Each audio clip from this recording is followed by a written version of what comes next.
Okay, Hare Krishna. We'll continue our discussion on Mukundamala stotra. Yesterday we discussed again on shloka number 14, Prithvi Renu Ranu Payamsi Kanika, and we discussed wonderful points. Our discussion primarily focused on developing devotional qualities, getting rid of our anarthas and developing devotional qualities. Getting rid of all the kama, krodha, lobha, mada, moha, matsarya, and becoming nirapeksham, munim, shantam, nirvairam, samadarshinaha. Then Krishna will say the devotees, those devotees are pure devotees, and Krishna would like to walk behind such devotees. He wants to follow the footsteps of those devotees. And he is ready to take the dust of those devotees, the dust of the lotus feet of those devotees, to purify the three worlds and to purify himself also. So it's interesting, Yesterday we discussed this shloka and then the shloka from Bhagavatam, right? From 11th canto, Uddhava Gita. So there Krishna is saying, Puye etyangri renubihi anuvrajam yaham nityam puya ityangri renubihi. And here Kurukshetra Alvar is saying, Taraki vijayate Sripada dhuli kanaha. So here Kurukshetra Alvar is talking about the lotus, the dust of a small dust particle from the lotus feet of Krishna. That's what it means. Sripada dhuli kanaha. Kana means a small particle. Dhuli is dust. A small dust particle of the lotus feet of Sri Krishna is enough to get liberated from this material ocean. Taraki vijayate Sripada dhuli kanaha. All glories to that dust particle, that small dust particle, atomic dust particle of the lotus feet of Sri Krishna, which can cross us from this material ocean. So this is what Kurukshetra Alvar is saying here. He is talking about a small particle of the dust of the lotus feet of Krishna. And in Bhagavatam, Krishna is also talking about dust particle. Anuvrajam yaham nityam puye etyangri renubihi. Renu. So yesterday we missed to highlight this Sripada dhuli kanaha. So after that, when I was uploading the video and then I was preparing this YouTube thumbnail, then I put this line there. Then I remembered we did not focus on Vijayate Sripada dhuli kanaha. So where do we hear this word Vijayate? There is another place where you hear this. Vijayate Gopala Chudamani. Ah, yeah. In Kasturi Tilakam shloka. Vijayate Gopala Chudamani. So like that, Vijayate Sripada dhuli kanaha. There is another place where this comes, Vijayate comes. Chaitanya Mahaprabhu has written Shikshashtakam, 8 shlokas glorifying chanting of the holy name. Param Vijayate Sri Krishna Sankirtanam. Param Vijayate Sri Krishna Sankirtanam. So these are all short prayers. Sometimes when we stand in front of the deity in the temples, right? Sometimes we don't if you don't remember any shloka, you don't know what to say, what to pray, what to speak in front of God, you can speak these small words. Vijayate Shripada Dhuli Kanaha, Vijayate Gopala Chudamani, Param Vijayate Shri Krishna Sankirtanam. Such beautiful words. Uh, uh,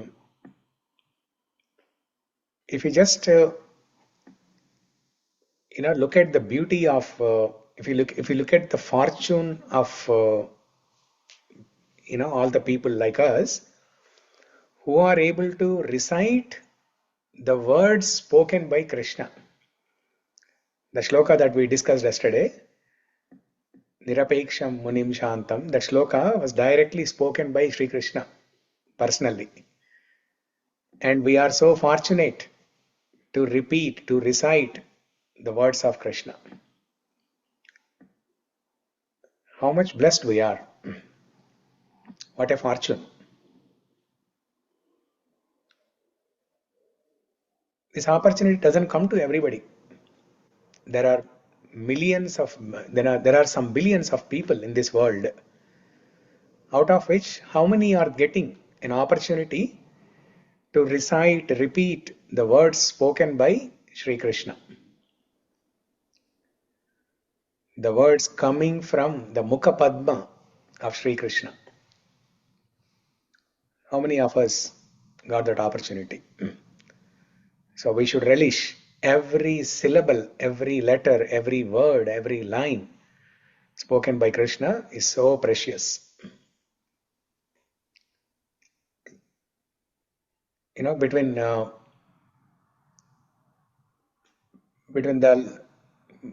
in the love between boy and girl, they say, right, when a girl smiles, it appears as if pearls are dropping from the mouth.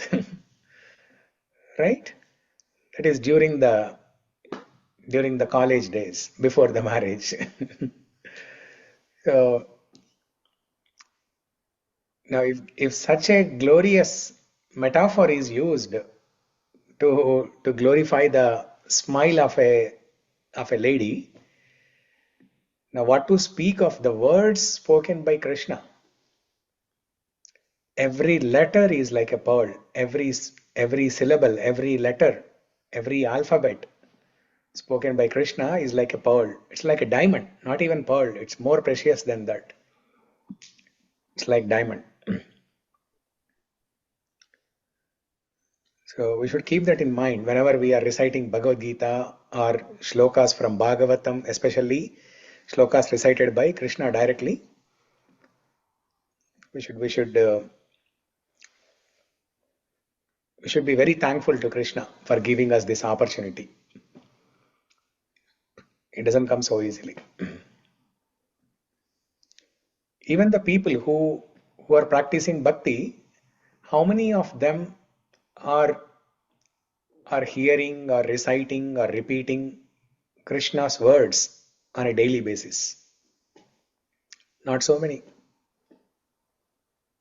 Bhakti has become like a cultural show these days.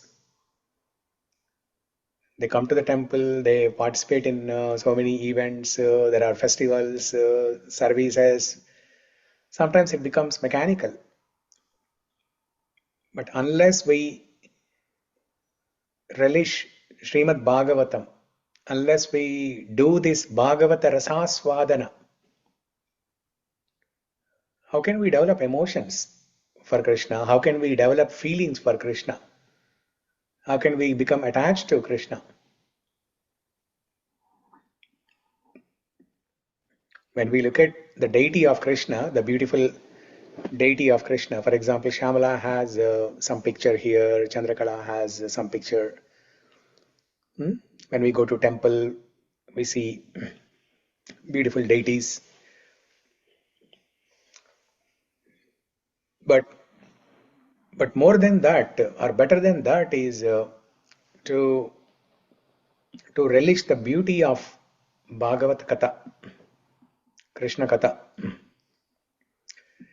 that we can keep in our heart every single minute, every second. We can relish that. The beauty of Krishna's form in the form of deity, we can relish that only when we go to temple or only when we see picture, which we don't do all the time, right?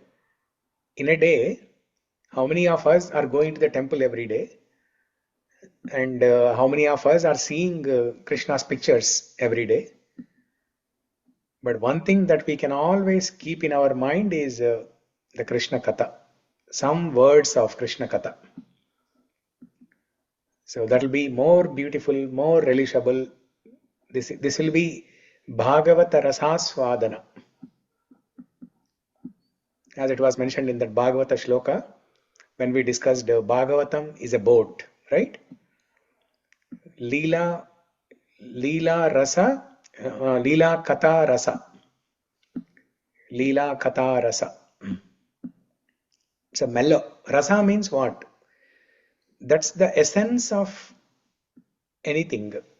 For a mango, there is a mango fruit, there is pulp, there is that shell inside mango, and then the most relishing part is the juice. So this Bhagavata Katha is like that juice, that nectarian juice. Very relishable. It's a mellow. That's the meaning of the word mellow.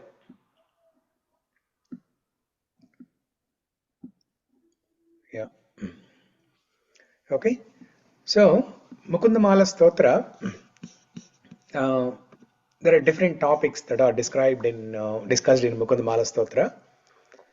It talks about bhakti, talks about Bhagavan, talks about bhakta, the devotees, and talks about the obstacles on the path of bhakti. And Mukundamala stotra also tells why bhakti marga is the best. This is the Uttama marga. There are other margas, Jnana marga, Karma marga, Ashtanga yoga marga. There are different margas are there. But this bhakti marga is the best. Alasyam vyapaniya bhakti sulabham dhyayasva narayanam. We discussed that shloka, right? 2 weeks ago we discussed that. Bhakti sulabham. This bhakti is not only the best, it is not only the uttama marga, but it is sulabha marga. Very easy to perform.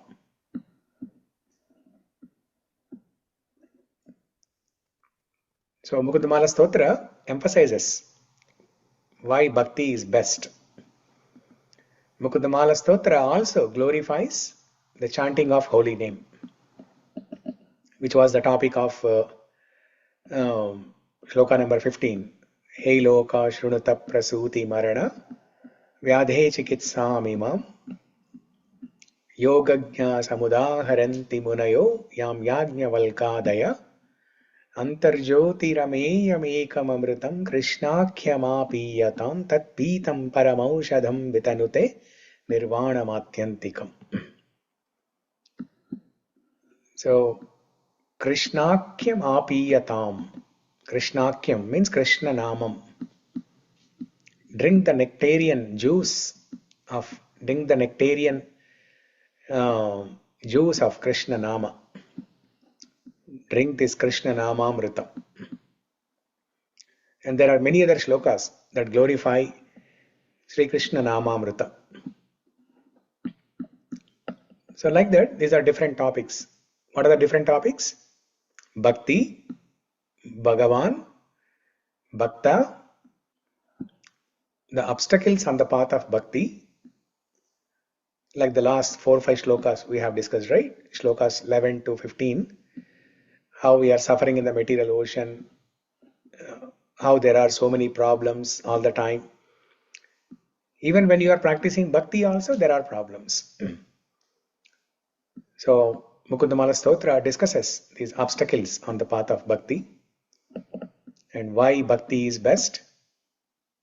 Despite having so many problems while practicing bhakti, if one is able to continue practicing bhakti consistently, then they will know why bhakti is best. Because that bhakti will give the same bhakti for which there was an obstacle on the path. The same bhakti will give us the strength to handle that obstacle. And finally, it glorifies chanting of the holy name. And then there are so many other topics like smarana and taking shelter, sharanagati, taking shelter of the lotus feet of Krishna,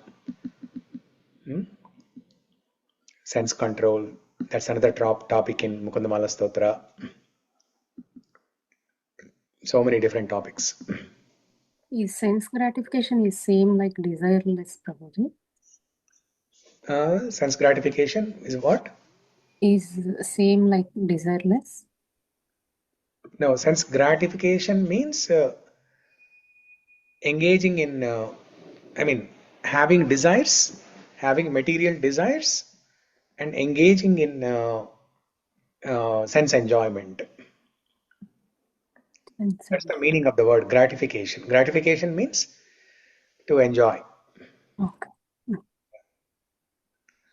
So, desireless is not having material desire, but having only spiritual desire. Yeah. Okay. So, as I mentioned yesterday, so today we will talk about a practical example of a devotee who has gone through all the problems that are described in these four shlokas by Kurukshetra Alvar. Shlokas 11, 12, 13, 14. So the founder Acharya of ISKCON, Srila Prabhupada, he has personally gone through all these problems and demonstrated to us that life in material world is like drowning in the material ocean. So as we all know, Srila Prabhupada started this Krishna consciousness movement in 1965. When he came to America in 1965, he started this in New York. So his spiritual master, his guru, was Bhakti Siddhanta Saraswati Thakur. He was known as a Simha Guru, very powerful preacher, like a lion master, lion guru. So during that time, back in 1922 or 25, okay, Prabhupada came to America in 1965. But 40 years before that, when Prabhupada was in his 20s, the year was also 1922, and Prabhupada was in maybe late 20 or early 30s. Okay. So one day in Calcutta, Prabhupada was born in Calcutta. He's a Bengali. His mother and father, they were devotees. So he was born in a devotee family. And then he studied. He went to college, and then he started business, pharmacy business, like medical shop, pharmacy shop. He was a pharmacist. So during that time, uh, he was not very interested in bhakti. He was attracted to Mahatma Gandhi. He was attracted to freedom fighting by Mahatma Gandhi. And one of his friends, he told Prabhupada, that time his name was Abhay Charan. So one of his friends told him that there is a monk, some spiritual preacher in the town in Calcutta. He is visiting and giving a lecture. Why don't you come and attend? I'm going there. Why don't you join me? Then with some hesitation, Abhay Charan, he agreed, and he also went to that pravachanam. And Prabhupada sat, Abhay Charan sat in that pravachanam and heard everything spoken by Bhakti Siddhanta Saraswati Thakur. That was the first meeting.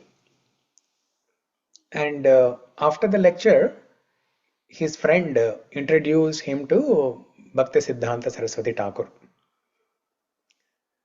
And Abhay Charan, uh, he was good at English.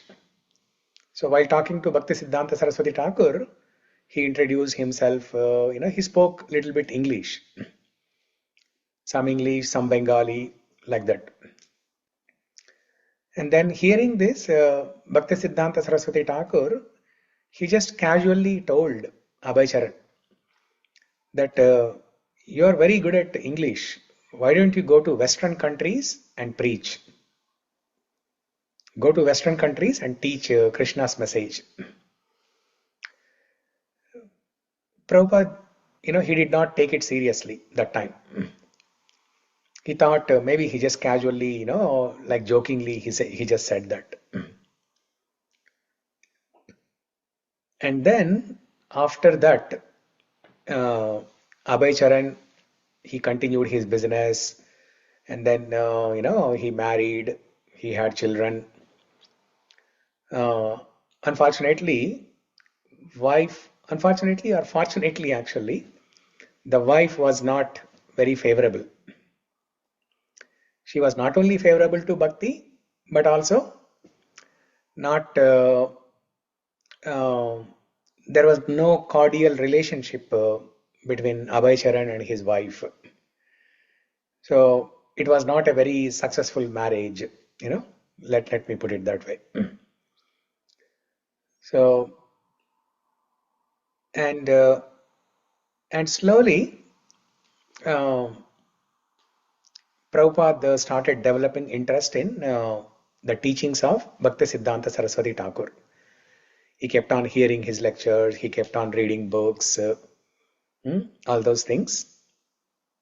And then at some point he got convinced that he should take up this Bhakti Marga very seriously. So he got initiated by Bhakti Siddhanta Saraswati Thakur and then started helping him in various ways, in performing different services. He started writing books. He started translating some of the English books into Bengali. Started writing magazines. There's a magazine called Back to Godhead magazine. All those things he was writing to help Bhakti Siddhanta Saraswati Thakur.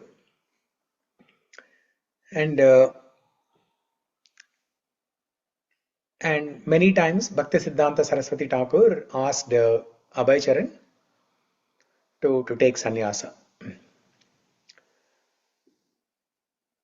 And Abhay Charan has been thinking about that.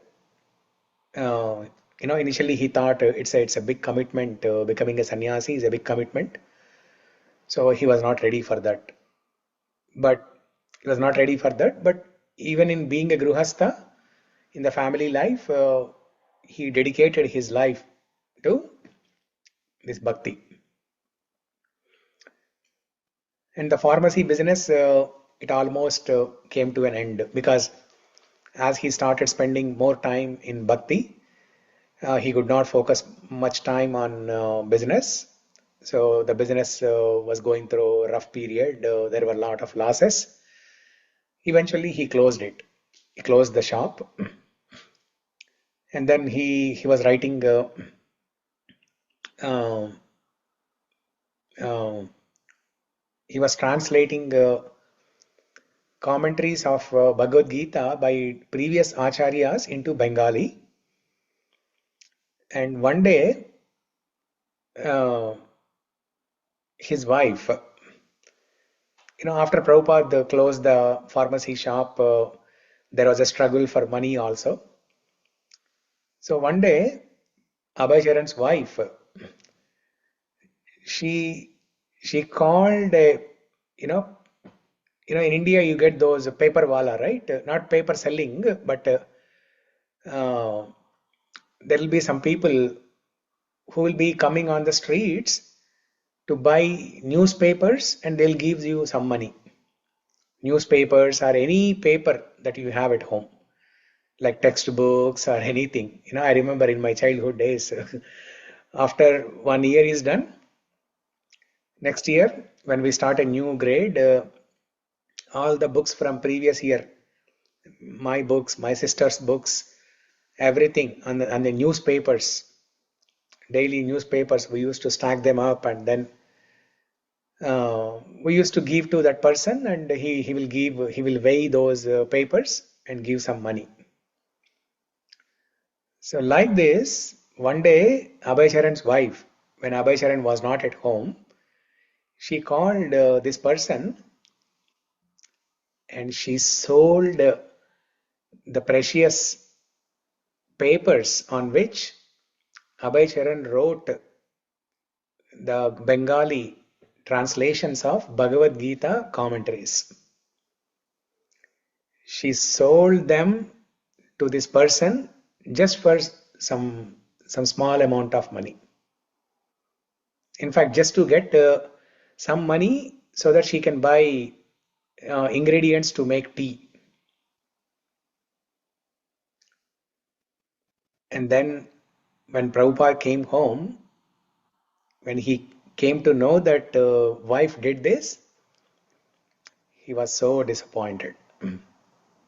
It was a lot of hard work put by Abhay Charan for several months, maybe years, we don't know.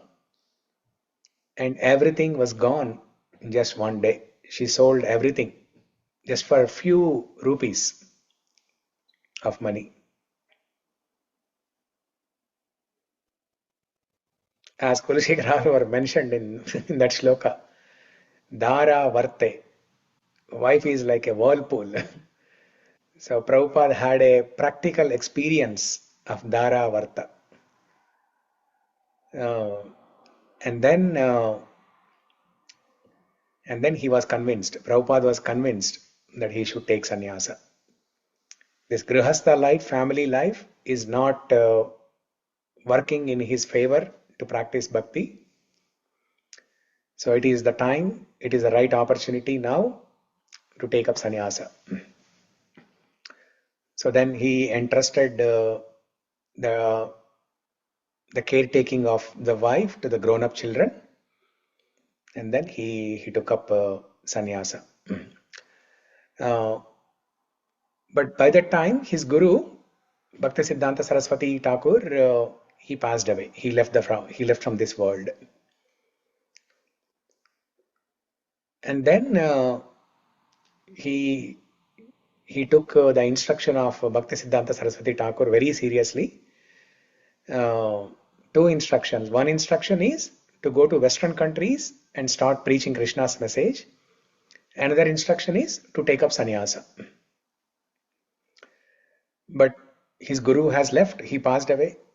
So there was another guru, Bhakti Prajnan Keshav Maharaj, who was a disciple of Bhaktisiddhanta Saraswati Thakur. So Prabhupada had taken sannyas diksha from Bhakti Prajnan Keshav Maharaj. And then he started working on that instruction that Bhaktisiddhanta Saraswati Thakur gave in 1922. In the first introductory meeting, it was not like a serious instruction that he gave. He just casually said, because he was speaking good English, he just casually said, but Prabhupada every day he was thinking about that instruction, how to execute that. And then now, after he has taken sannyas diksha, the very first, yes, Ankita? Just wanted to add, Prabhuji, I read somewhere, today only I heard it, that Prabhupada, after the first incidents, he had forgotten, okay? And then second, after I think few years, he wrote one letter to Bhakti Siddhanta Saraswati, Yeah. Prabhuji, and then again he wrote the same instruction in the letter to him. And then Yes. he understood that it is serious, so he had to take that. Mm-hmm. That's what I just wanted to Yeah, that's correct. share that knowledge today. Yeah. In India, I think Bangalore, that who's that? Prabhuji. He had Madhu Pandit he had Prabhu. made one video. Yeah, correct. Madhu Pandit Prabhuji. So his video, I was just listening to it today. That how Prabhupada came and all. Yeah, not That's what I only got. in the letter, it was totally 3 times actually. First, in the introductory meeting, 1922, Bhaktisiddhanta Saraswati Thakur said, go to Western countries and preach. And then second time was in the letter, same instruction. And third time, after Bhaktisiddhanta Saraswati Thakur passed away, one day he appeared in the dream of Prabhupada, and then also he gave the same instruction. So then he took it up very seriously. So 3 times the same instruction is coming. He thought, now I should take it very seriously. But he did not know how to go there. So, and then after Bhaktisiddhanta Saraswati Thakur has passed away, Prabhupada has taken sannyas diksha, and then he went to Vrindavan. And by that time, he was already, for a long time, he has been writing magazines, especially Back to Godhead magazine, writing different articles, about bhakti. And after that, when he went to Vrindavan, the very first book that he started writing is Mukundamala Stotra book. Yeah, that was the very first book. So let me show that book to everybody. I know you all have seen this, but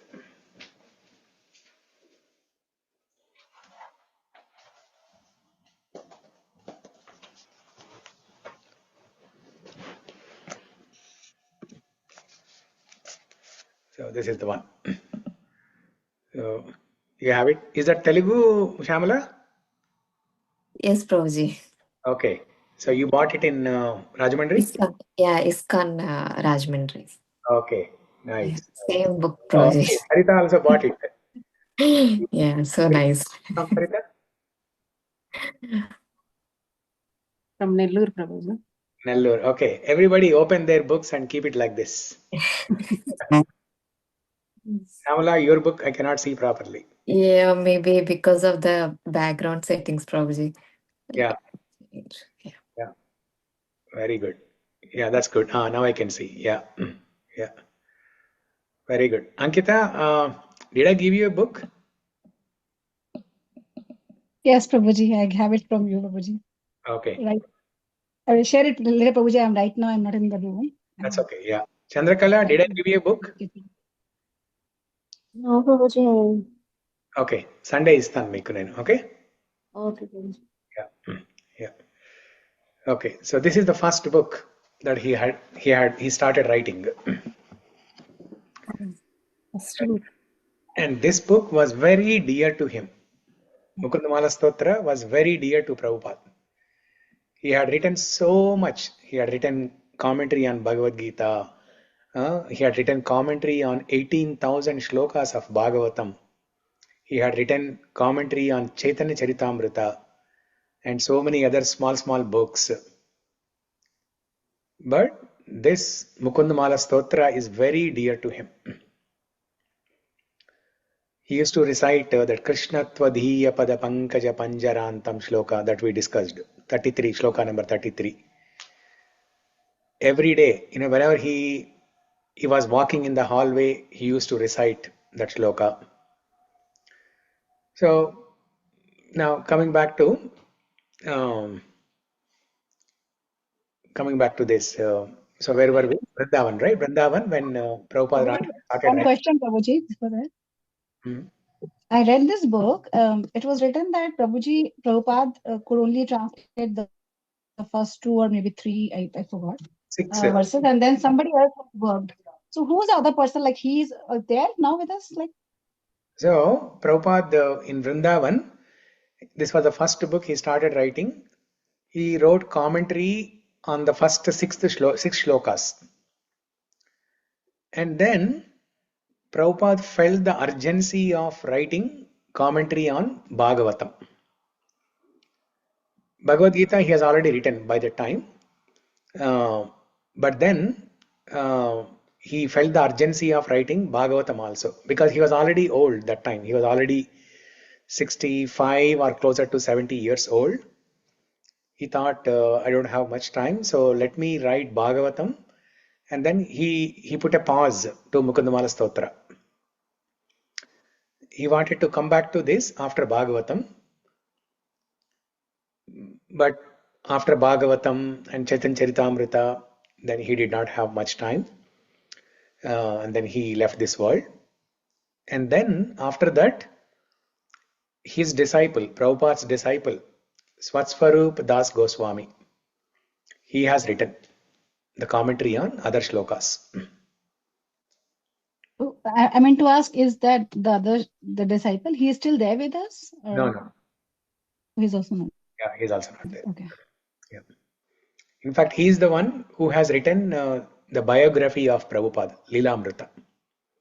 Entire life history of Prabhupada, he has written. So, Thank you. yeah. So then, Prabhupada started writing commentary on Bhagavatam. And then, one fine day, he decided, now I should seriously go to Western countries. So, but he did not have a lot of money to go there, and he doesn't know anyone. He doesn't know where to go. He doesn't know where to start, how to start, what to do. And his English, even though he was good at English, but he has this Bengali accent. So even Indians could not understand his English properly. Now, what will the Western people will understand?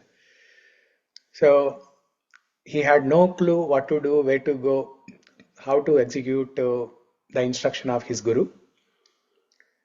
But he had a strong conviction that he has to do that.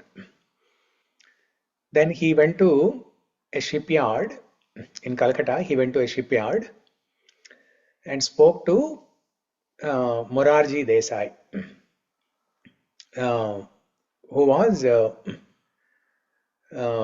not Morarji Desai, Morarji something. Morarji Desai is a freedom fighter, right?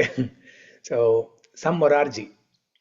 I forgot her. She's a lady. Her last name is Morarji. First name I forgot. So Prabhupada goes to the shipyard and talks to the Navy manager. She's the naval manager for the shipyard.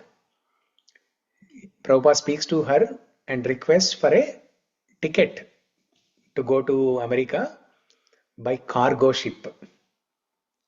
It's not even flight. It's not even a passenger ship. It's a cargo ship. There'll not be many people in that. Maybe the captain and then maybe 2-3 other people. That's all. Because he thought passenger ship means it'll be very expensive. Nobody can give that money. Cargo ship means it's not so expensive. So when he goes to this lady and asks for a ticket, she laughs at him and says that you are very old.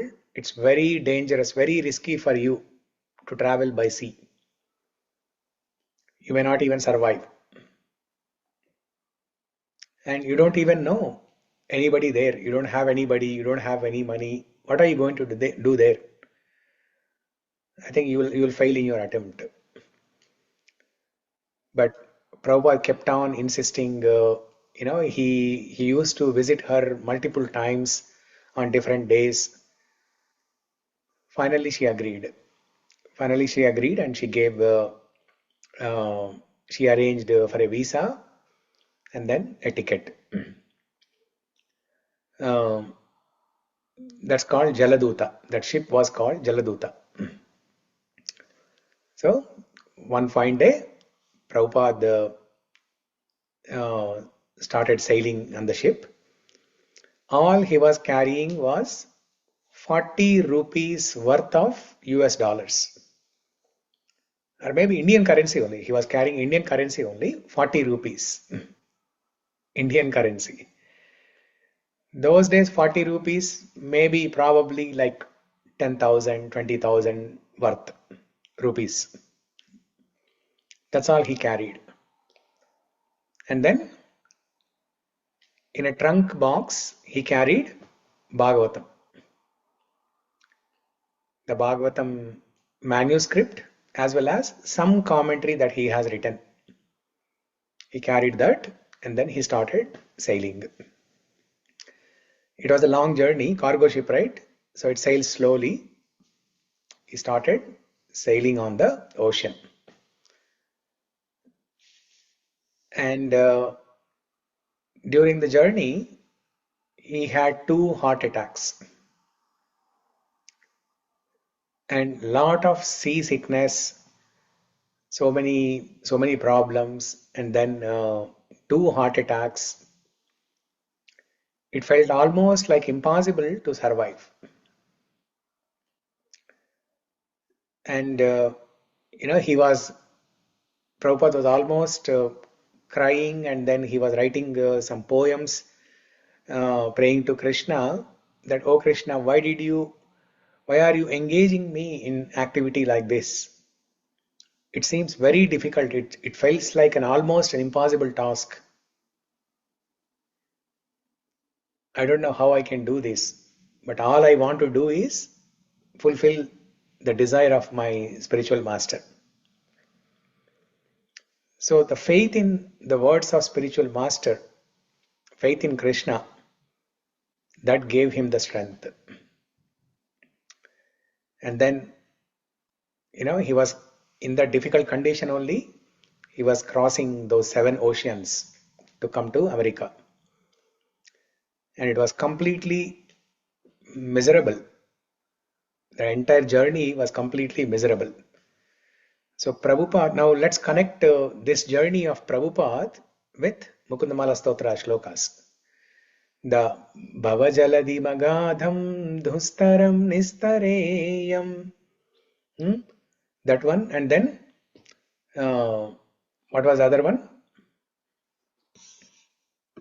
The 11th and 12th. Bhavajaladigatanam Bhavasahata. dvandavata. Yeah, that was 11th one. And Bhavajaladi Magadham is 12th one. So in these 2 shlokas, Kurukshetra Alvar explains how people in the material world are suffering. They are drowning without a boat. Majjatam aplavanam. Majjatam means drowning. Aplavanam. Plava is a boat. Aplava, no boat. Shanti, Ashanti. Shanti means peace. Ashanti means no peace.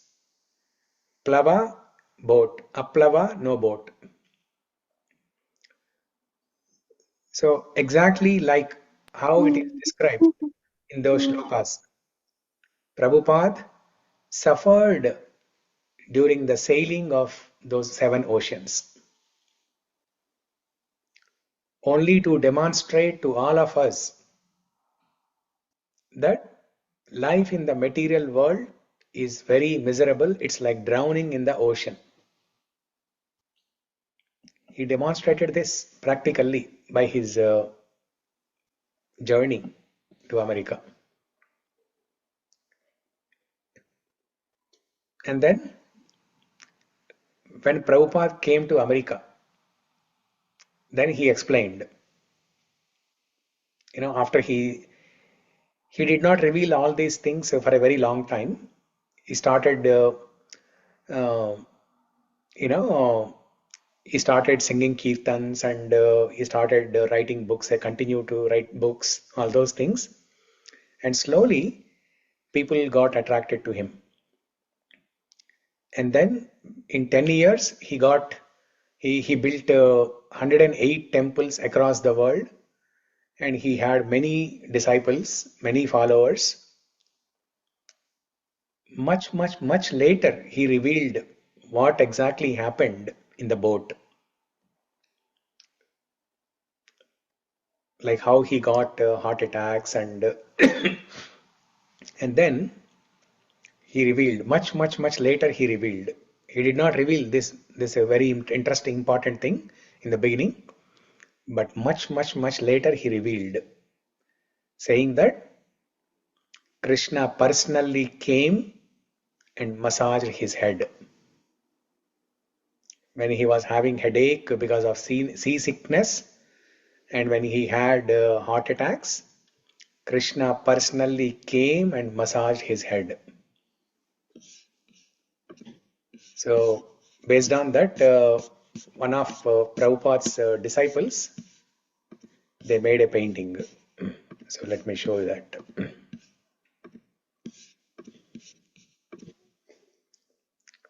So this painting, as explained by Prabhupada to his disciples, he did not reveal this in the very beginning. Towards the tail end of his life, when Prabhupada knew that his health was deteriorating and he did not have a lot of time, then he started revealing these things. Only to establish faith for his disciples, faith on Krishna. Not to glorify himself, not to boast about himself that, hey, I saw Krishna, Krishna personally came. Not with that intention, but only to give faith to his devotees, to his disciples.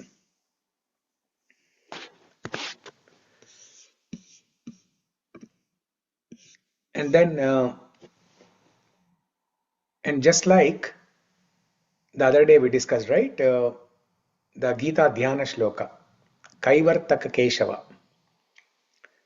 When there are so many problems for Arjuna in the battlefield of Kurukshetra, and the battlefield is compared to rananadhi, a river of war.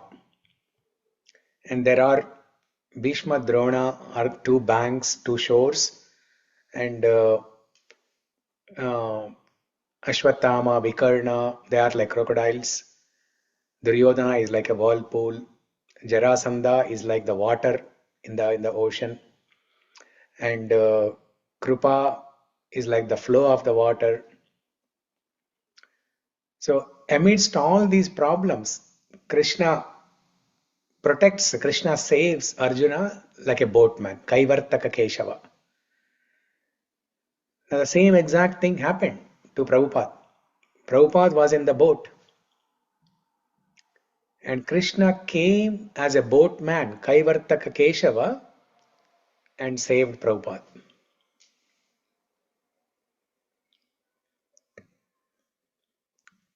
And Prabhupada was sailing across the 7 oceans,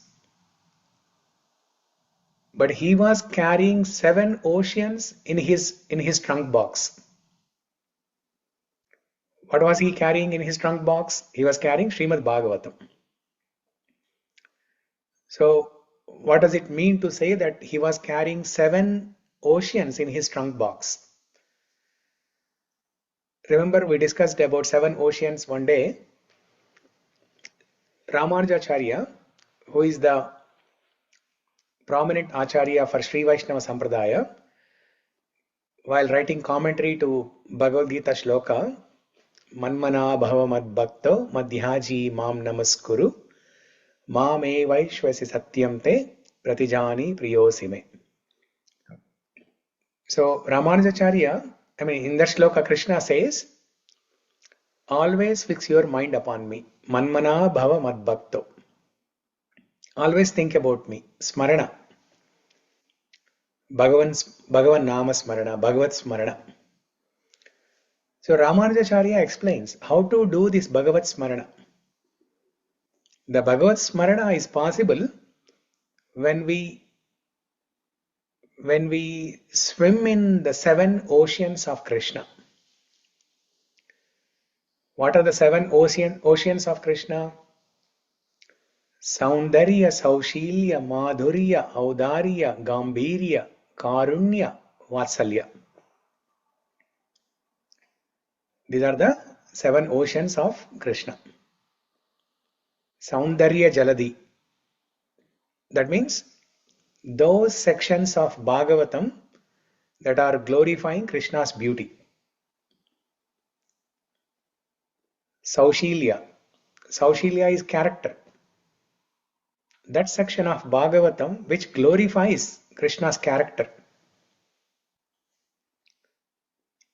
Exemplary character. How Krishna was in different roles, how Krishna exhibited exemplary character while dealing with Pandavas, while dealing with kings of other dynasties, while dealing with gopis, while dealing with Nanda Maharaj, Yashodamma, different roles, how he exhibited exemplary character. That is Saushilya. Saundarya, Saushilya, Madhurya, the sweet pastimes of Krishna, especially especially in his childhood. In his childhood, and also the pastimes, the leelas that he performed with gopis and with Radharani. That is Madhurya. Saundarya, Saushilya, Madhurya, Audarya. Audarya is like Daya. Okay? Or the English word is munificent. Most munificent. Compassionate is the word for somebody who shows karuna on other people. But when the compassion is in a large scale, lot of compassion, then that is Audarya. Okay, lot of karuna, that is Daya or Audarya. So Krishna liberated even Putana, who came to kill him. That is his Audarya. Saundarya, Saushilya, Audarya, Madhurya, Gambhirya. Gambhirya is like acting as a teacher, disciplining. When he had to give instructions to Arjuna in the form of Bhagavad Gita, or when he was giving instructions to Brahma during Brahma Vimohana Leela, he was acting as a teacher. Okay, little bit strict. Gambhirya means little bit strict, being strict. Gambhirya, Karunya, Vatsalya. Karunya is compassionate. Vatsalya. Vatsalya is like love and affection. How Krishna showed Vatsalya, this affection to Pandavas. How much he loved Pandavas. He did menial services to Pandavas. He was washing the feet of Yudhishthira Maharaj. And on the battlefield, Krishna was getting water for Pandavas. Like a servant, he was getting water for Pandavas. And he was acting as a night watchman. He was standing as a night watchman outside the tent during the night time. There's a beautiful shloka in Bhagavatam that describes what are the different services Krishna has done to Pandavas. Saratya parshada sevana saukhya dhautya Virasananugamana stavana pranama Snigdheshu pandushu jagat pranatim cha Vishnu bhaktim karoti nrupatis charanarvinde. So maybe some other time we can discuss this shloka. So this is Vatsalya. So these are the 7 oceans. All these are described in Bhagavatam. And Prabhupada, he was carrying Bhagavatam in his trunk box. He was sailing across the 7 oceans and he was carrying 7 oceans with him. So 14 oceans. So what is Bhagavatam all about? It's all about bhakti. So when Prabhupada was suffering in that ocean, seasickness, heart attacks, who helped him? Who protected him? Who gave him the strength every day, every minute? Bhakti. Bhakti in the form of Bhagavatam. Bhagavatam is both. It is Bhakti, it is also Krishna. Bhagavatam is not different from Krishna. And Bhagavatam talks all about Bhakti. So as Kurukshetra Alvar said in those 2 shlokas, Taraki Bhakti Reka. Only Bhakti can deliver us from this material ocean. And that's what exactly happened to Prabhupada. That Bhakti in the form of Bhagavatam gave him strength every minute. Because there was nobody to talk. I mean, for 24 hours journey when we are on Emirates flight to go to India, we feel like, that is the most difficult task in the world. And we are sitting comfortably. There are so many people to talk. It's like a jail, probably. It feels like a jail. Despite having so many comforts, every 3 hours they bring some food. And with a snap of your finger, you can call them, and then they'll bring you water, different snacks, fruits. You watch a lot of content on the TVs there. Still, we feel it's like a jail. Even if you are in business class, still you feel it's an impossible task. But now Prabhupada, who gave strength to Prabhupada every minute? There was nobody to talk to, nobody to express his situation. There was no doctor on site. The bhakti from Bhagavatam gave him the strength. Taraki Bhakti Reka.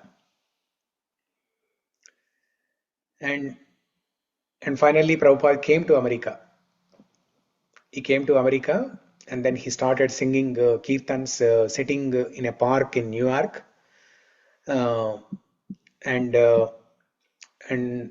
slowly people started joining him. He used to cook personally. Sometimes in the beginning days, he just used to get some fruits and cut the fruits and call some people, and he used to give them those fruits. So looking at this compassion for them, they got attracted to him. Because here is an old man coming from India. He's not here to start any business. He's not here to do anything else. But he's simply showing some compassion towards us. He's nicely feeding some fruits, and later on, Prabhupada started cooking for them. He used to give some lecture and then he used to cook and give them some food. So, looking at all these good qualities of Prabhupada, they got attracted, and slowly the movement became very big. Within 10 years, Prabhupada traveled across the globe 10 times, and then he built 108 temples. He made devotees in every possible country. London, Australia, China, Japan, America, Europe, everywhere. And then, what did Prabhupada give to all of us? Now Prabhupada is out of the boat. Sorry, out of the ocean.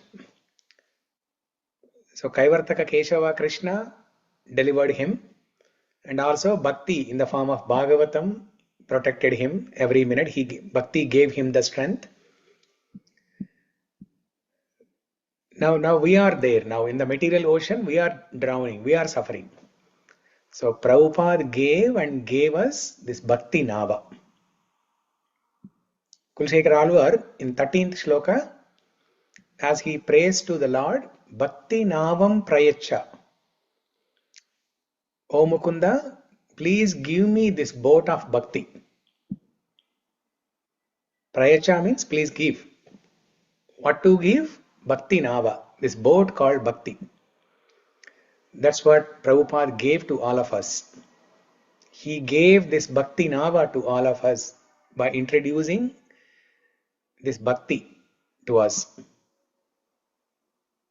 Until Prabhupada came, especially until Prabhupada came to America, there was no other Acharya from any other Sampradaya who made an adventure like this to preach in Western countries about Bhakti. And because Prabhupada did that, and because Western people started following Bhakti, practicing Bhakti, seeing them, the Indians started following that. That was a strategy behind Bhakti Siddhanta Saraswati Thakur's initial instruction. Why did he ask Prabhupada to go to America? He could have as well asked him to preach in India only, right? There is a lot of population in India. So many people can get benefited. But Bhakti Siddhanta Saraswati, he tried, and not many people were very interested in taking Bhakti. That's why he asked Prabhupada to go to America, so that when Americans practice this, seeing this, Indians will simply, automatically, they will follow. And that worked successfully. And to all of us, especially who came from India and we are here in Western countries, we are suffering in the material ocean. So Prabhupada gave us this Bhakti Nava. And after we got the Bhakti Nava, what happened? The impossible became possible for us. The impossible became possible for us. Otherwise, if we don't know about Bhakti, what are the other margas? Other margas are Jnana Marga, Ashtanga Yoga Marga, Karma Yoga. All those things are very complicated, very hard to do. It would have been impossible for us to get liberated. It would have been impossible for us to even know the path of liberation. But because Prabhupada came here and he made everything very easy, he simply asked everybody to sing kirtans, read Bhagavad Gita, Srimad Bhagavatam. Come to the temples, eat prasadam, take darshan of deities, participate in the kirtan, eat prasadam. That's all, very simple. Prabhupada always says, chant and be happy. Chant and be happy. Bhakti is so simple. He made it so simple. Otherwise, it was an impossible task. So when Prabhupada gave us the Bhakti Nava, then Prithvi Renu Ranupayamsi Kanika Falgus Pulingo Lagus Tejo Nishwasanam Maruttanutaram Randhram Susukshmam Nabaha Kshudra Rudra Pitamaha Prabhritaya Kitaha Samastasura दृष्टे यत्र सतारको विजयते श्रीपादधूलीकणाः.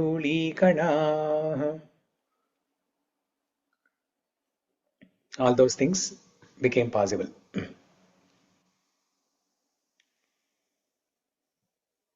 And then, what was the instruction Prabhupada gave to all of us?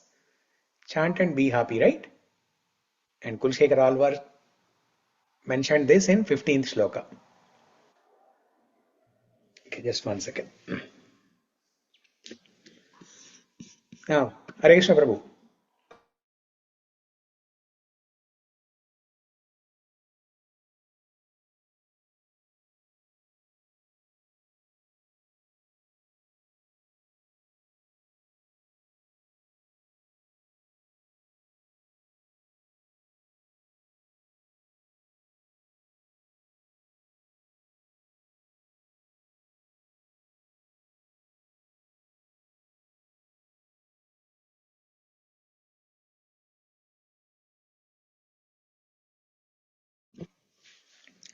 Okay.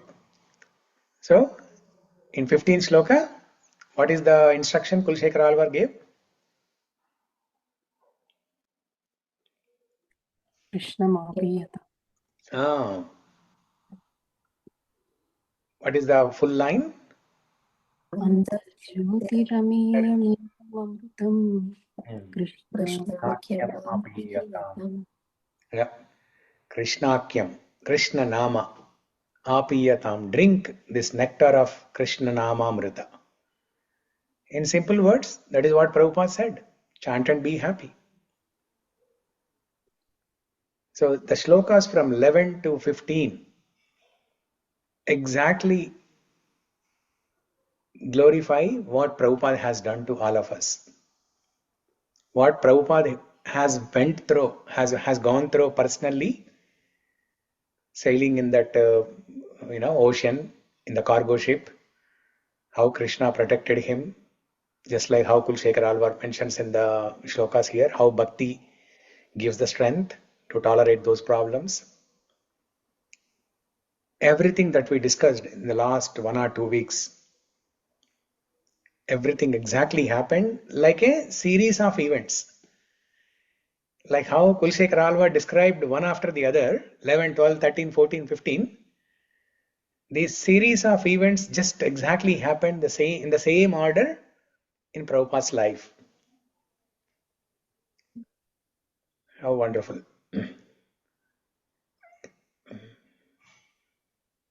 So, yeah.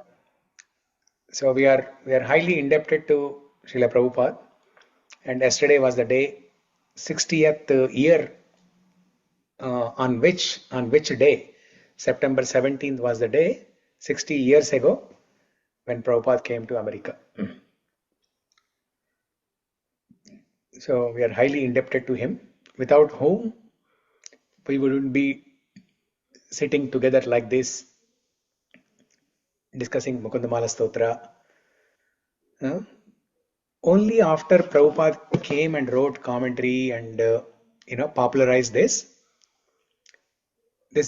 Mukundamala stotra became popular in the Vaishnava sampradayas. Not only within ISKCON, but even outside ISKCON also. It was not so popularized. Kulshekar Alvar belongs to Sri Vaishnava Sampradaya. But even within Sri Vaishnava Sampradaya, this was not so popular. Only after Prabhupada came and popularized this became popular in other Sampradayas also. So we are highly indebted to Prabhupada, because of whom we are able to read this Mukundamala Stotra, Bhagavatam, Bhagavad Gita, whatever bhakti we are doing, it's all because of him. Okay.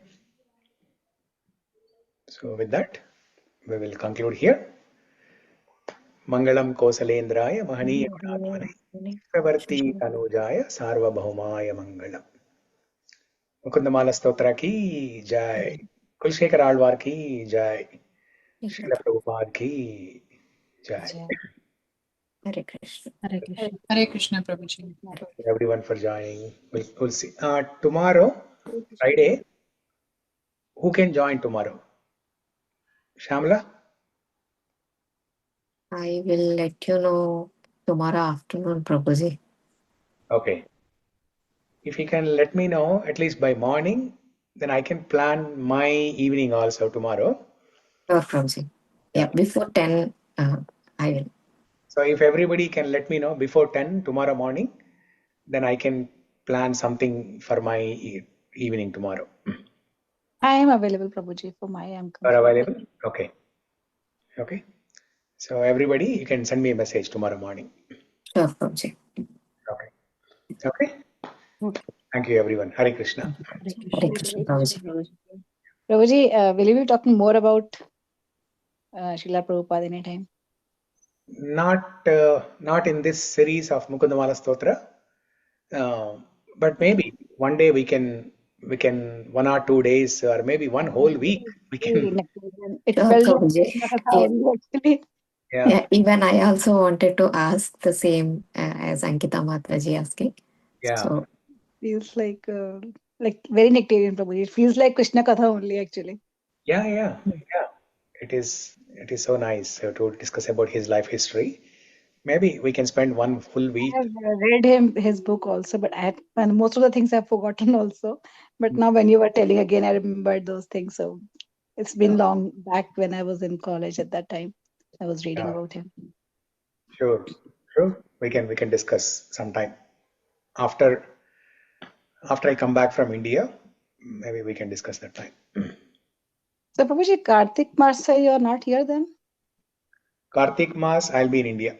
So you'll not be having classes like we discussed. We will have that. Yeah. From calendar. India, I'll be available from India. Oh, okay. Thank you. Yeah.